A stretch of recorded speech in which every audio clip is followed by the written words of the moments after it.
Last winter parliament session में आप लोगों ने देखा होगा, बहुत बड़ा बहस हुआ। विकसित भारत जी राम जी इस एक्ट को उस समय बिल इंट्रोड्यूस हुआ पार्लियामेंट में, और सारा अपोजिशन का बहुत गलत प्रेमी था कि ये महात्मा गांधी का नाम क्यों हटाया गया। ये महात्मा गांधी का नाम हटाने का नहीं है, ये कन्वीनियंट फॉर द कंट्री। देश का फार्मर, युवा, अनएम्प्लॉयड के लिए ये एक बहुत बड़ा एक विजनरी एक स्कीम है। विकसित भारत जी राम जी का ये जो एक्ट जो पास हुआ पार्लियामेंट में, इसका माध्यम से हर सेक्टर में, और पहले ये आपका वीडियो ही डिसाइड करता था, डिस्ट्रिक्ट में ही डिसाइड करता था कि हम लोग को क्या काम करना है एमजी नरेगा में। लेकिन इस एक्ट का पास होने का बाद अभी यहाँ 4-5 स्ट्रेटेजी स्कीम्स दिया गया है कि किस किस स्कीम में कहा क्या करना है। Now it has been frame plus, जैसे प्रेसिडेंट ने बताया कि 125 डेज का ये होगा, प्लस आपका पहले मॉनिटरिंग सिस्टम में बहुत गड़बड़ी था, क्योंकि मॉर्निंग अटेंडेंस लेना, दिन में अटेंडेंस लेना और इवनिंग में अटेंडेंस लेना और उसको अपलोड करना, it was a not a easy task. एक दूर दराज इलाका में रहने वाला ऑफिसर्स और ये एमजी नरेगा में जो पार्टिसिपेट काम कर रहा है उसके लिए भी एक बहुत बड़ा तकलीफ टास्क था। उसको भी इससे हटाया गया कि इसमें आर्टिफिशियल इंटेलिजेंस का माध्यम से आप अरुणाचल प्रदेश में जो भी स्कीम हो रहा है वो दिल्ली से आराम से इजीली मॉनिटरिंग होगा। नॉट ओनली अरुणाचल, देश भर में जो भी स्कीम होगा, कौन सा स्कीम लिया, कौन सा स्कीम कर रहा है, कहाँ तो प्रोग्रेस हो रहा है, वो ऑटोमेटिक आर्टिफिशियल इंटेलिजेंस से ये होगा। और साथ में इधर केवल ये गांव में बैठने वाला केवल नहीं होगा, यहाँ पढ़ा लिखा लोग भी शामिल होगा, एजुकेटेड अनएम्प्लॉयड यूथ भी शामिल होगा।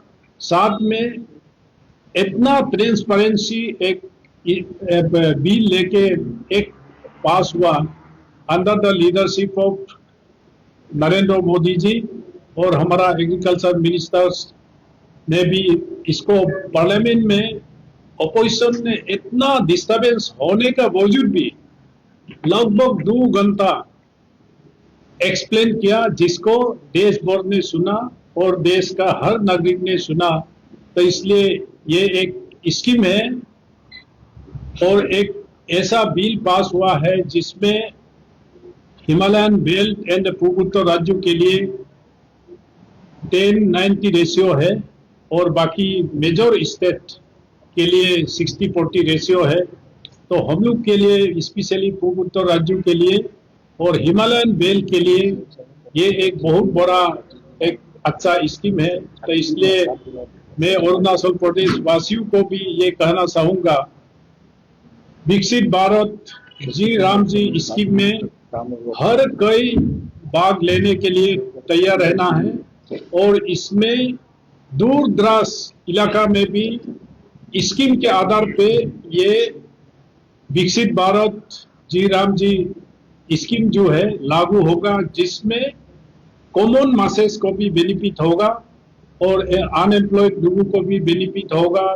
जो social activities, NGO, self help groups जो जितना यहाँ इन्वॉल्व होगा, तो इसलिए हम on behalf of the people of Arunachal Pradesh में honourable prime minister Narendra Modi ji को धन्यवाद देता हूँ कि विकसित भारत 2047 का ये एक टारगेट है। देश भर में दूर दराज इलाका में भी ये मिलेंगे, काम करेंगे। तो इसमें हर सब मिलके इसमें भाग लेना चाहिए। अगर हम विकसित भारत जी राम जी का बारे में कहे तो मैं यही कहना चाहूँगा कि ये बहुत एक क्रांतिकारी कदम है मोदी जी का। ऐतिहासिक कदम है, विजनरी स्टेप है। मैं मोदी जी को उनका गाइडेंस में इतना बड़ा एक ट्रांसफॉर्मेटिव रिफॉर्म लाया है, मोदी जी को मैं बधाई देना चाहूँगा, शुभकामनाएं भी देना चाहूँगा। आप सभी को मालूम है कि ये जो एम्प्लॉयमेंट गारंटी जो प्रोग्राम है, इसको लेके 1963 से बारीकी बारीकी में अलग अलग सरकार का समय अलग अलग स्कीम लाया है। हाँ, तो जो भी सरकार आया अपना से लाया स्कीम, फिर दूसरा सरकार आया फिर उसको अलग लाते थे। जैसे कि मैं बोलूँगा कि ये integrated rural development programme, food for work programme, संपूर्ण ग्रामीण रोजगार योजना, जवाहर रोजगार योजना और अनेक सारे जो प्रोग्राम लाए हैं अलग अलग सरकार ने। तो ये जो जो भी उद्देश्य लेके ये जो प्रोग्राम लाया था, तो उद्देश्य का जो मूल जो कारण था, जो उद्देश्य लेके लाया था, वो सिद्धि नहीं हो पाया। तो इसलिए बारीकी में अलग अलग स्कीम आते रहा। तो 2005 में यूपीए सरकार का समय में मनरेगा जो है, Mahatma Gandhi national rural employment guarantee जो प्रोग्राम है, उसका प्रोग्राम को लाया है उस समय 2005 में। अभी अगर मनरेगा का बात कहा जाए तो मैं यही कहूँगा कि मनरेगा शुरुआत से ही बहुत कंट्रोवर्सी हुआ था। बहुत सा क्वेश्चन उठाया गया, बहुत सा प्रश्न उठाया गया है मनरेगा के बारे में। पहले तो रघुवंश प्रसाद सिंह उस समय का जो मंत्री था, उन्होंने भी सवाल उठाया कि 100 डेज काफी है क्या ये एम्प्लॉयमेंट जनरेशन के, और ये एग्रीकल्चर सेक्टर में इसका एक्टिविटीज रहेगा कि नहीं रहेगा, किसानों के लिए ये फायदेमंद होगा कि नहीं होगा। इस तरह का बहुत सारे जो सवाल सवाल आ पहुंचा। कांग्रेस का जमाना में उस समय का जो रूरल डेवलपमेंट मिनिस्टर है जयराम रमेश जी, उन्होंने भी बोला है कि ये मनरेगा सिर्फ गड्ढा खोदने के लिए है या टॉयलेट बनाने के लिए है। उन्होंने फिर शरद प्रसाद क्या शरद पवार जी, जो कि एग्रीकल्चर मिनिस्टर था, उन्होंने भी सवाल उठाया कि ये किसानों के लिए कितना फायदेमंद होगा, कि किसानों के लिए एग्रीकल्चर एक्टिविटीज के लिए उसमें कुछ प्रावधान है कि नहीं है। अगर नहीं है तो इसको ये मनरेगा को स्टॉप करना चाहिए। इस तरह का कमेंट आया है उस समय से। तो मनरेगा को लेके कितना स्कैंडल हुआ अब देखा जाए तो। हाँ, ये कॉन्ट्रैक्टर जो असली जो लेबर है वो नहीं होके घोष लेबर आया, फिर कॉन्ट्रैक्टर्स ने काम किया लेबर का बदले में, फिर मशीन से काम किया है। इस तरह का सहाय का जो है 40% जो वेज कंपोनेंट है, इसमें 40% जो वेज कंपोनेंट है वो पूरा का पूरा मिस यूज हुआ है। इस तरह का बहुत सारे हुआ है। और जो देखा जाए तो ये जो 60 साल का उम्र है, 80 साल का उम्र है, उस उम्र के लोगों को भी ऐसा लेबर बना के और लिस्ट में बना के वेजेस उठा लिया गया है। और जो वेजेस जिसका पास जाना चाहिए वो नहीं गया है, किसी और का पास गया है। इस तरह का बहुत सारे स्कैंडल हुआ, मॉनिटरिंग भी हुआ। मॉनिटरिंग का बावजूद आप देखा जाए सेंट्रल गवर्नमेंट से इतना स्कैंडल, इतना मिस एप्रोप्रिएशन होने का कारण से सेंट्रल गवर्नमेंट से आपका जो है मॉनिटरिंग टीम भेजा, कहाँ कहाँ भेजा है, वेस्ट बंगाल में भेजा, तमिलनाडु भेजा, पंजाब में भेजा है, लेकिन कोई एक्शन नहीं, उसका कोई एक्शन नहीं हुआ। बहुत सारे वेस्ट बंगाल में तो ये सस्पेंड किया गया है मनरेगा को। ये सबको मालूम होना चाहिए कि मनरेगा को वेस्ट बंगाल में सस्पेंड किया गया है इसको। तो मैं इसके बारे में थोड़ा बताना चाहूंगा। लेकिन जब से एनडीए सरकार आया, जब मोदी जी का शासन का समय से ये स्ट्रीमलाइन हुआ, इसको ट्रांसपेरेंसी लाया गया है। सीधा तरीके से हम लोग टेक्नोलॉजी का इस्तेमाल करके इसको इस सिस्टम को पूरा का पूरा इम्प्रूवमेंट लाया है। और जो कांग्रेस का जमाना में जितना फाल दिया गया है उससे कई गुना हम लोग ज्यादा दिया है।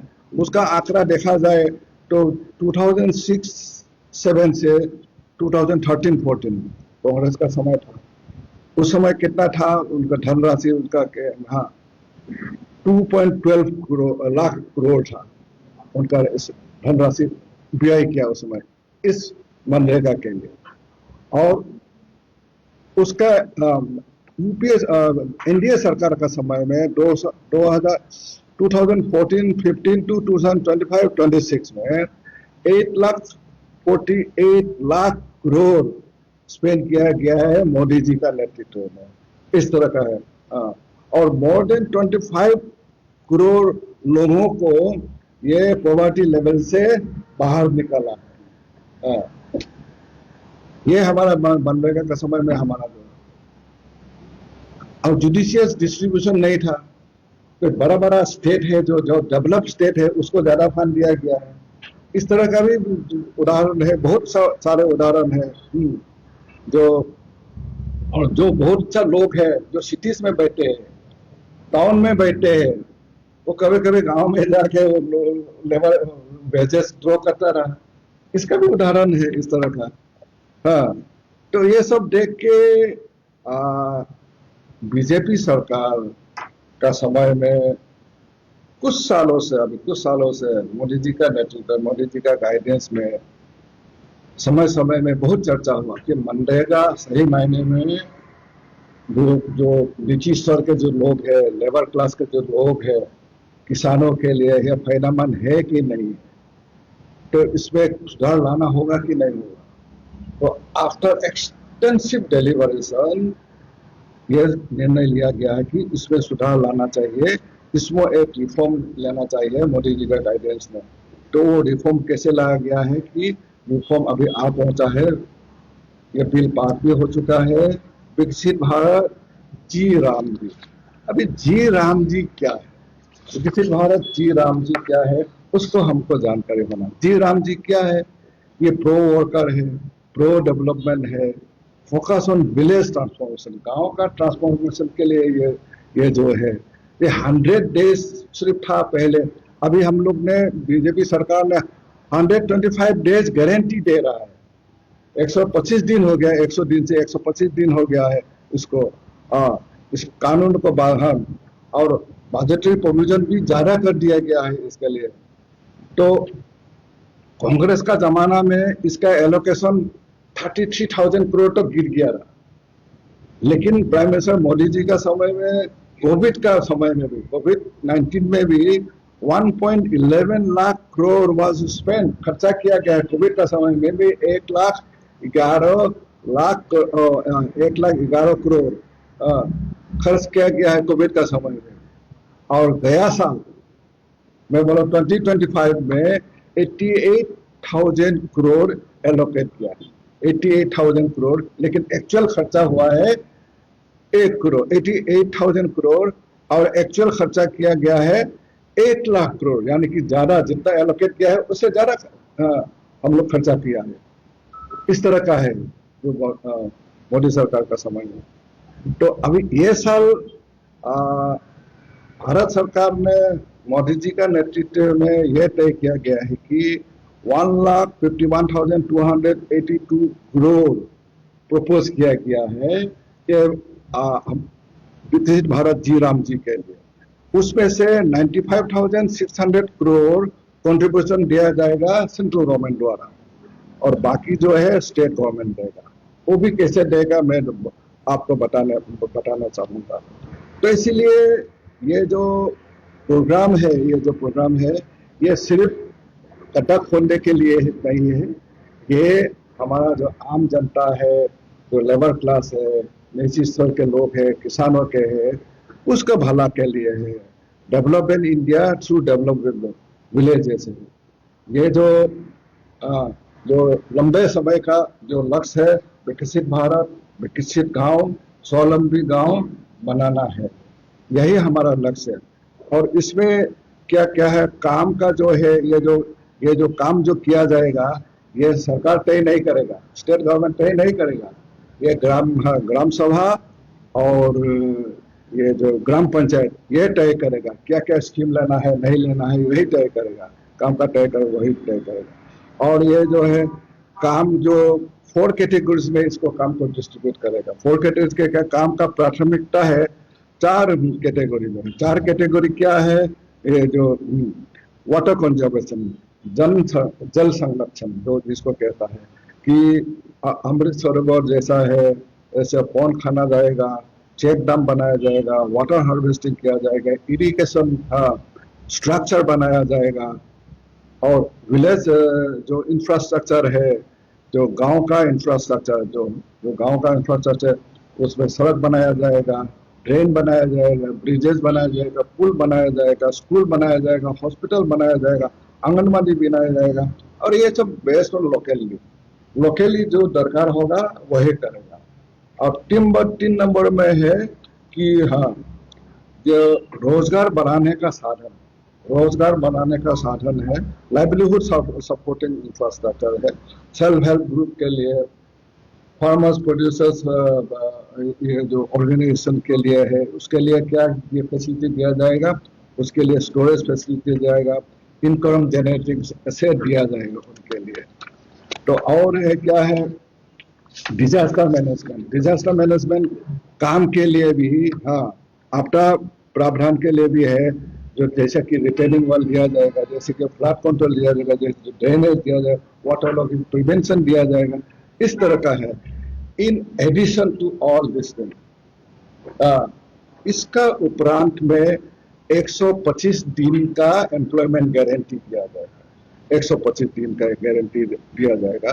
उसका बाद बेरोजगारी अलाउंस में भी ये जो है स्ट्रेंथन किया जाएगा। तो unemployment allowance has been strengthen and made accountable, जो है जो बेरोजगारी अलाउंस को और मजबूत किया जाएगा, ये है। तो ये मैं तो कहूँगा कि ये जो पहले का जो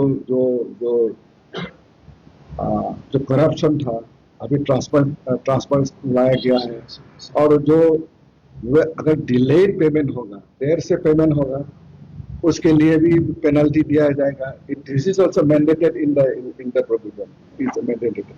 एडमिनिस्ट्रेटिव एक्सपेंसेस जो है, एडमिनिस्ट्रेटिव एक्सपेंसेस है, यानी कि एडमिन खर्चा है 6% से 9% बढ़ाया गया है, ताकि हम समय पे हम टाइमली पेमेंट कर पाए। मनरेगा का स्टाफ को पेमेंट दिया जाएगा, मेड को दिया जाए, टेक्निकल स्टाफ है, सुपरवाइजर है, उनके लिए भी जो एडमिन खर्चा है उसको भी हम टाइम से दे पाएगा। और जो एडवांस टेक्नोलॉजी है, पीएम गति शक्ति और एडवांस टेक्नोलॉजी, ये दोनों इंटीग्रेट करके एक ड्यूरेबल एसेट हम लोग क्रिएट करेंगे, यह भी इसमें प्रावधान है। और बायोमेट्रिक और डिजिटल मॉनिटरिंग किया जाएगा, ताकि डुप्लीकेसी ना हो, ताकि कोई मशीन से काम ना करे, ताकि कोई कॉन्ट्रैक्टर ड्राइवन जो काम ना हो, ये सब प्रावधान इस पर है। और फंडिंग पैटर्न कैसा होगा, मैं ये बता देना चाहूँगा। फंडिंग पैटर्न होगा 60:40, centre state. For general state है, सेंटर का 60%, स्टेट का 40% फॉर जनरल कैटेगरी स्टेट के लिए। और 90:2 जन है जो हिमालयन स्टेट जैसे अरुणाचल प्रदेश है, उसमें 90:10 का रेशियो में इसको फंड को डिस्ट्रीब्यूट किया जाएगा। उसका बाद जो यूनियन टेरिटरी है, उसके लिए सेंट्रल गवर्नमेंट से 100% दिया जाएगा। तो ये कि अकाउंटेबल है हमारा। 10% हमारा खर्चा जाएगा तो हम और ज्यादा मॉनिटरिंग करेगा, और ज्यादा चेक करेगा इसको कि स्टेट गवर्नमेंट का जो मॉनिटरिंग होगा। तो इसलिए, और इसके लिए क्या है, किसानों के लिए खेती के मौसम के समय में 7 दिन तक काम रोक सकेगा राज्य सरकार। 7 दिन तक जो खेती का जो रोपण करेगा, जो हार्वेस्टिंग का समय होगा, जो प्लांटिंग का समय होगा, उसके लिए 7 दिन ये इसको रोक सकता है। इस तरह का कई सारे प्रावधान है। तो ये सारे मैं ये आप सबको बता रहा हूँ।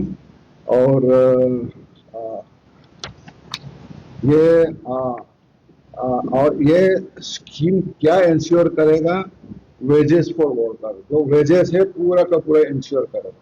पहले जैसा नहीं है कि 100 दिन है तो 100 दिन नहीं मिला, ये 100 दिन का गारंटी है।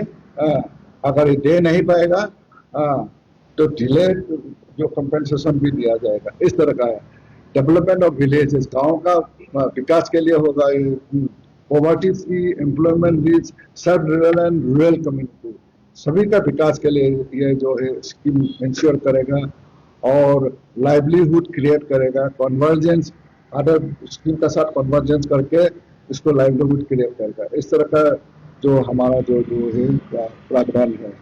तो हमारा लंबे समय का जो लक्ष्य है, विकसित भारत, विकसित गांव, स्वावलंबी गांव बनाना है हमको। इसी लक्ष्य से ये जो जी राम जो है मनरेगा को सुधार के लाके, ट्रांसफॉर्मेशन लाके ये विकसित भारत जी राम जी को इंट्रोड्यूस किया गया है। क्योंकि इनको एक्ट रूप से पास हो गया है, अभी इम्प्लीमेंट हो गया है। इसीलिए ये हम गांव में ये जो है ये सरकार का जो नीति है जिससे इस तरह से इम्प्लीमेंट होना है, इसको गांव में ले जाएगा। हम स्टेट लेवल में आज प्रेस कॉन्फ्रेंस ले रहे हैं, डिस्ट्रिक्ट लेवल में वो प्रेस कॉन्फ्रेंस होगा, डिस्ट्रिक्ट लेवल में अवेयरनेस होगा, फिर आपका मंडल लेवल में होगा, फिर हमारा जो लोग है गांव जाके इसके बारे में लोगों से बताएगा, जी राम जी के बारे में, इस तरह की किसको लोगों को किस तरह से जो इसको सुविधा मिलेगा, किस तरह से बेनिफिट मिलेगा, ये सब जो है।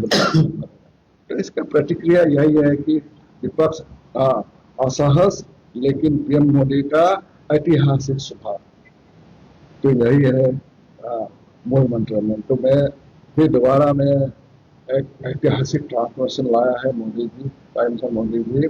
मैं उनको बधाई देना चाहूँगा, सारे मंत्रिमंडल को बधाई देना चाहूँगा, बीजेपी सरकार को मैं बधाई देना चाहूँगा। इसी के साथ मेरा जो है जीवन जी का जो आपसे जो चर्चा करना था, मैं आपकी इतने में अंत करता हूँ। बहुत बहुत धन्यवाद।